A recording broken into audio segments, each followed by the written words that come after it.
In this segment, I want to talk about another surprising conclusion that we can reach if we follow the logic from Einstein's postulate of relativity. Remember that Einstein's postulate simply says that all of the laws of physics should hold in any inertial reference frame. That's it. Well, what are those laws of physics? Oh, we've got Newton's laws and all this stuff that we learned about. Here's another one.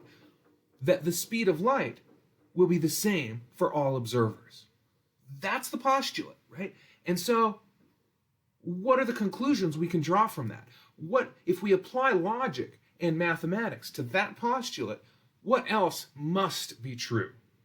And we've already discovered that time intervals measured by two observers will not be the same. That was very surprising, I think. Now we're going to see that lengths measured by two different observers are also not necessarily the same. So we're going to go back to Peggy and Ryan and their train car. This is very similar setup to what Einstein actually originally proposed, the thought experiment that Einstein originally proposed. So we've got Peggy moving by in her train car here and Ryan on the side.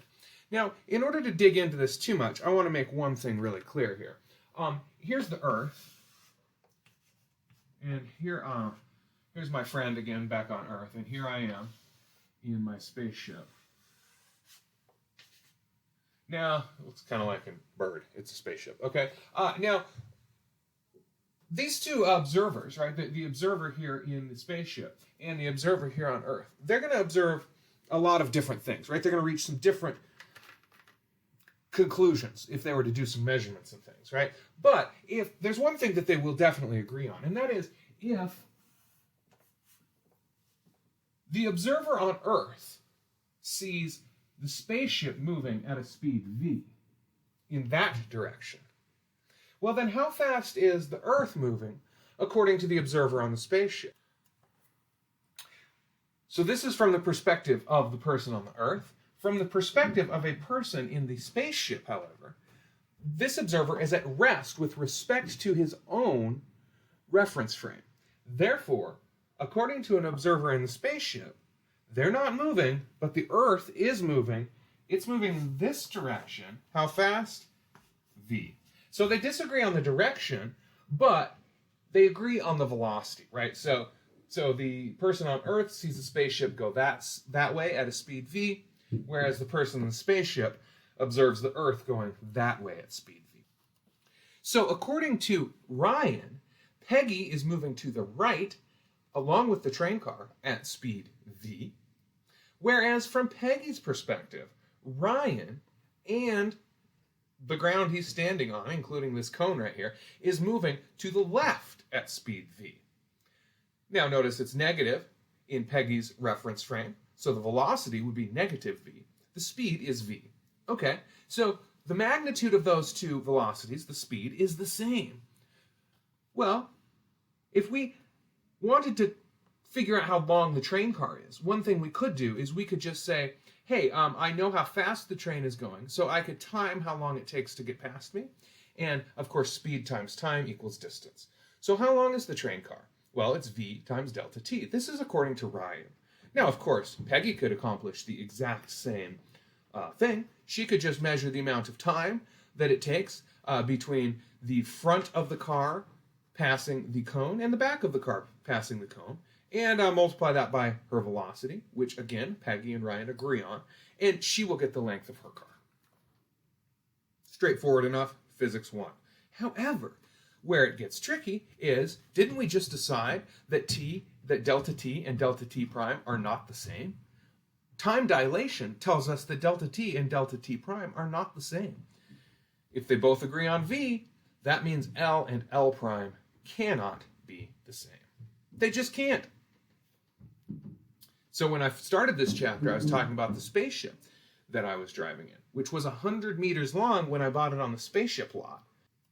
But to my Earth-based observer friend, he measured my spaceship as I was driving by very quickly, and he only got 44 meters. That's what I'm talking about here. This is called length contraction.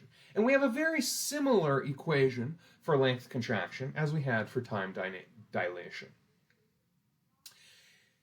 One of these frames is unique. One of these reference frames is unique in that there is only one reference frame where the train car is at rest. The train car is at rest in Peggy's frame. So Peggy is the one who can measure this, the length of the car, without moving relative to it.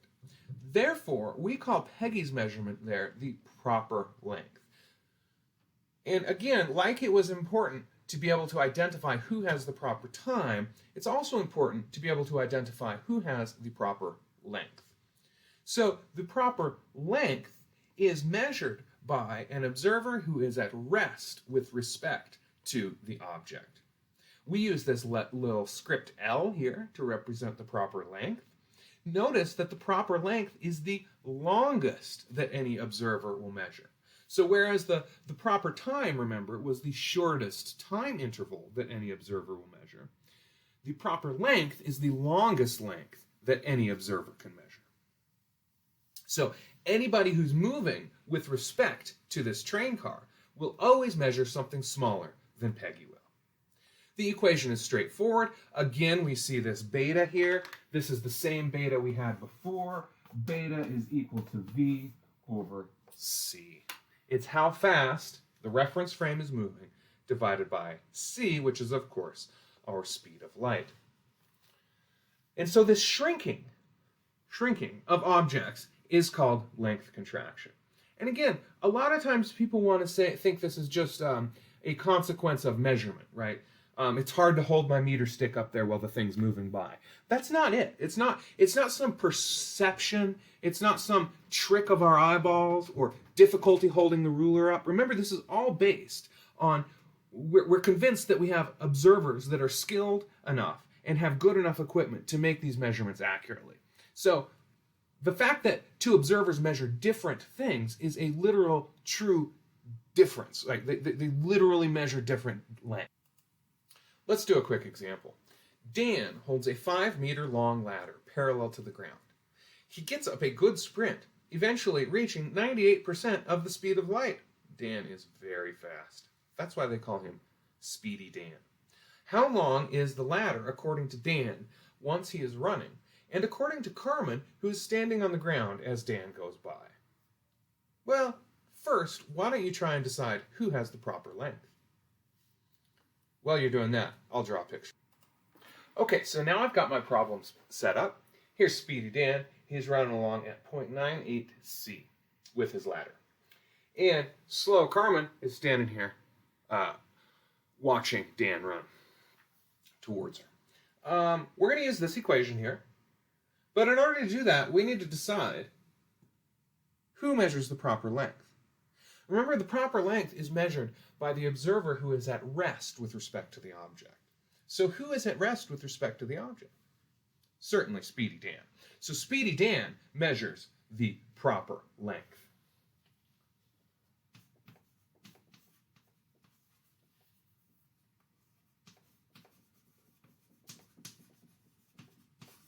Which script L is our proper length. So Dan measures the proper length. Therefore, we are looking for L in Carmen's reference frame. Really, all we need to do is plug in the numbers.